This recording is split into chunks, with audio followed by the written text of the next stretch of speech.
In this tutorial, I'm going to show you how to color grade skin tones using gradient maps in Adobe Photoshop. Photoshop has had a recent update and the gradient maps now have a visual effect so you can actually see what they're doing, and it really helps. This is the before and this is the after. You can see there it's a very subtle difference, but I've just warmed her skin tones up.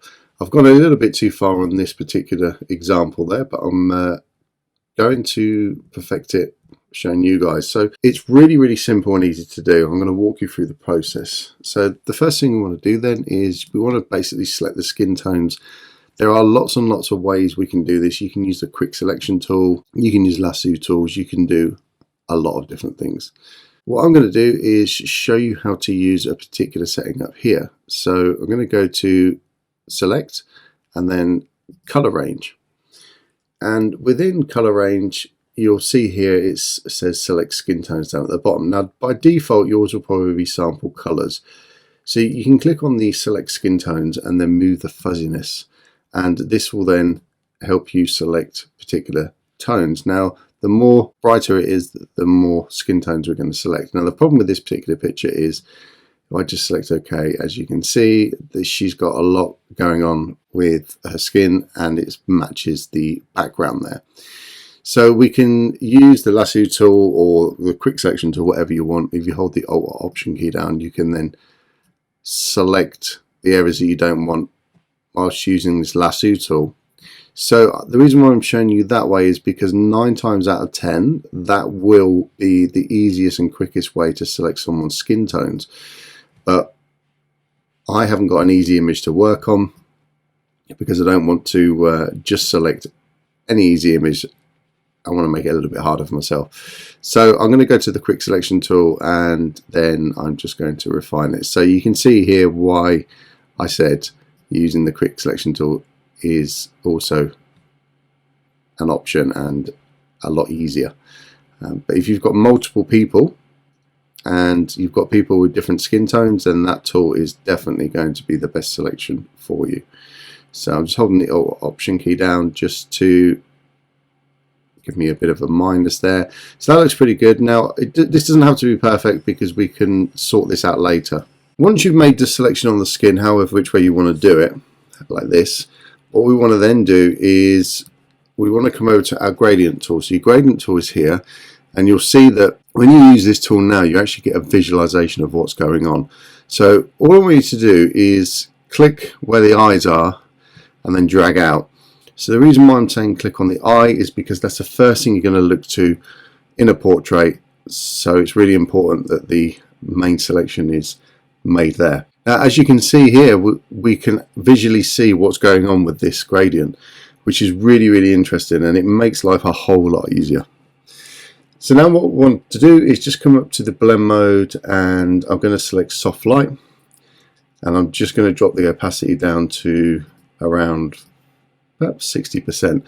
So that should still be a little bit, it's still cooking over a little bit, it's a little bit too warm, but that doesn't matter, it's just a starting point. If we double click on the gradient here and then where it says gradient, click once there, you'll be able to adjust this gradient. Now all of these gradients here, it doesn't matter which one you start with, it really doesn't, because we can control this ourselves, so we can literally type in anything we want. That's what I'm going to do. I'm going to almost reset this. I'm just going to select another one. Okay, so just to prove a point. So there you go. So say you've started with this one.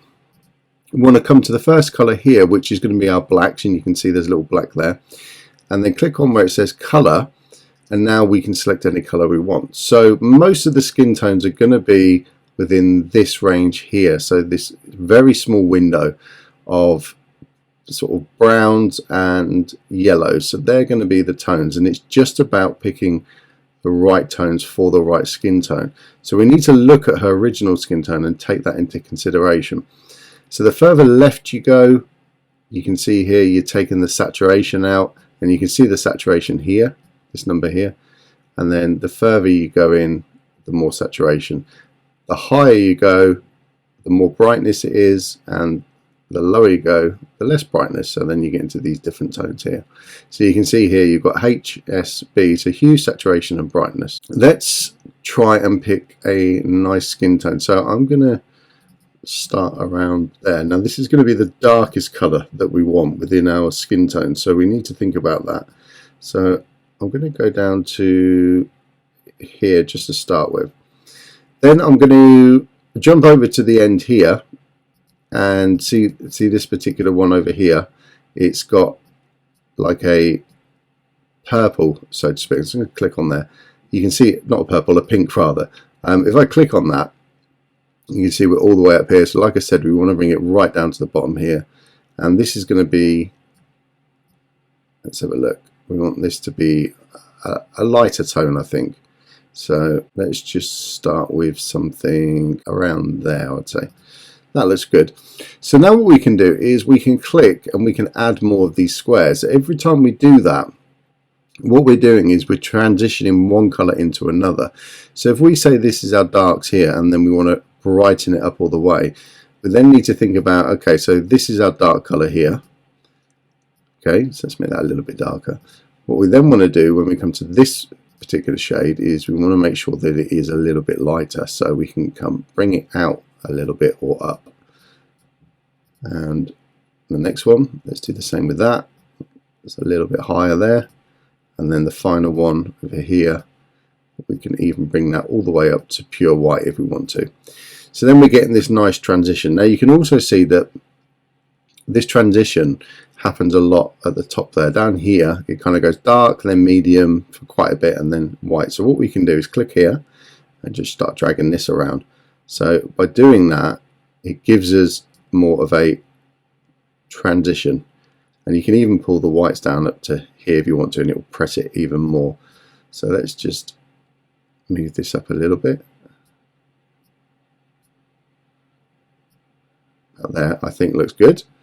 That's looking okay. That.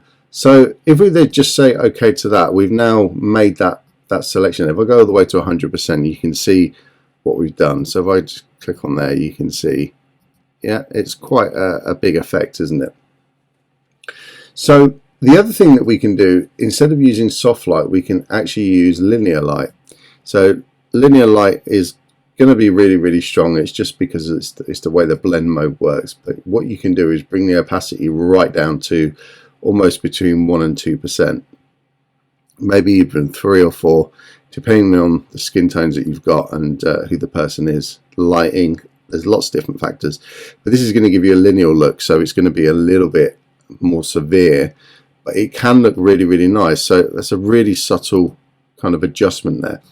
But if we stick with soft light, then you can see that with here we can go up to sort of 30, 40, 50%, and it really comes down to the individual person, the picture. There's lots of different factors in there. So if you click back on this gradient here as well, the other thing that we can do is we can move these cursors here. So this was that gradient that I was adjusting a minute ago in there. You can see we've got different colors here, which is really handy, because it means that we can select these colors and we can pull and push them. We can even double click on them and we can come back and change these colors. So you can see how much of an advance this is, this gradient, because it's like a live view. We don't have to double click on this, come back in here and then start moving these around. We can do it live on our picture, and it really does help. So we can fine tune everything. So let's just zoom in a little bit more. And what we want is a nice fall off, but we don't want to fall off to the point where she looks white down at the bottom there. So let's just pull this down a little bit, maybe this down a little bit, and you can see there what's happening with these shades. It's looking a lot better. And what we can do as well is actually pull it out of frame, which I think I'll do in this. So I'll end up actually probably just using these 3 shades. I mean, this is white here. We could pull this in a little bit if we want to add a little bit more white to that, but I think that looks good. So now is the time to think about the opacity. So I'll just press enter there just to get rid of that. And also our blend mode. So we need to decide what looks better. So I know for sure that anything over 50% is going to look false. I think with this, and especially with her skin tones, because if we look at her skin tones, she's got quite a lot of magenta and blue within her skin tones. So let's just move this up. I would say this is about 30% I'd be happy with, but it still looks a little bit fake. So let's try linear light, and let's try dropping that right down. So we go to 0% and then just push it up a little bit. So we can almost see when that kicks in and looks a little bit too false. So I think about 5% looks pretty good. The other thing that we want to do is just clear up the selection we made. You can see here on our mask we've got black areas and the white areas, so I just want to tidy that up. If I zoom out and hold the Alt or Option key and click on the mask, you can actually see where I've painted and where I haven't painted from this gradient. So we can select the brush tool, and then I've just got a soft brush. So now what I'm going to do is just paint in. So any of these areas that aren't her skin, I'm going to paint. And what that means is that gradient effect is not going to affect anything else besides her skin, and that's what we want. We don't want that bleeding into other parts of the picture. So take your time with this, do a better job than what I'm doing. But it's not difficult, you just literally, it's like paint by numbers. So there we go. So if you do get to these edges, like I've done here, if you make a mistake, then all you need to do is, let me just paint this bit over here. So all you need to do is you can come up to the hardness and increase that. And let me make the brush smaller by pressing the bracket keys. You can see that I can just paint that in and make that a little bit of a harder adjustment. And you can always then just switch back to white. So just click on the arrows there or press X key, and then you can see it as I paint. You can see I'm completely getting rid of that selection there. And it's always worth just going around the edges just to make sure that you've got everything perfect. So the actual selection of this is not majorly important because we are using the gradient, and it does fan out into almost a white, doesn't it? So we're not going to see these kind of hard lines once we're finished. But let's just make sure that we covered ourselves. So that hairline there, I'm happy with that, that's fine. So I can click Alt Option again back on that, and now we can see that we've got a bit of a better selection. It's just her skin tones there. So now we can do the befores and after and just think about, okay, are we happy with that? Is there anything else that we want to do? So come down to the bottom, let's have a look at hue and saturation, and then click on this little button here for a create a clipping mask so that we're only affecting this area here. And we can either pull the saturation down or push it up to make it warmer, cooler. So again, you want to just be making small minor adjustments. I think I would probably pull the saturation down a little bit and maybe even make it a little bit darker. It's about there. And to finish it off, I think I would just add a little bit more contrast because of what we've done with that color. It's quite flat. So let's just increase the contrast, and in fact let's create a clipping mask so we're only adjusting her skin tones and not the whole of the picture. And you can see there what that's doing. And if I take that off, you'll see that it has quite a severe effect. So let's just do it on the layer below there. That looks pretty good, and I think that looks all right. I think that looks really, really nice. We could come back and create a little bit of a curves adjustment just as a really, really final kind of contrasting edit. Sometimes this can just bring back a little bit of life into the picture. That's it. And we can always just look at how far we're pulling and pushing this, so that's fine. Okay, let's have a look at that. So that little bit of contrast has helped.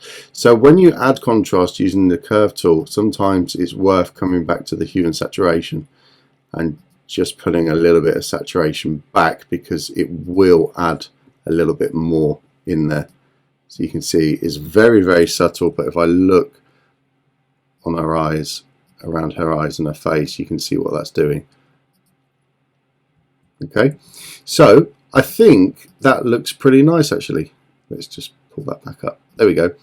I think that looks nice. So let's come to the history and let's take a snapshot, and this is where you can compare your before and after and see if you've done everything right or if you need to go back and repair. So this is the one that I done before, just messing around. This is the one that I've just done with you, which I think is a lot better actually. So next time that you find that you can't get skin tones correct, see how you get on. It should help you warm them skin tones up. Take care. I'll see you in the next video. Bye bye.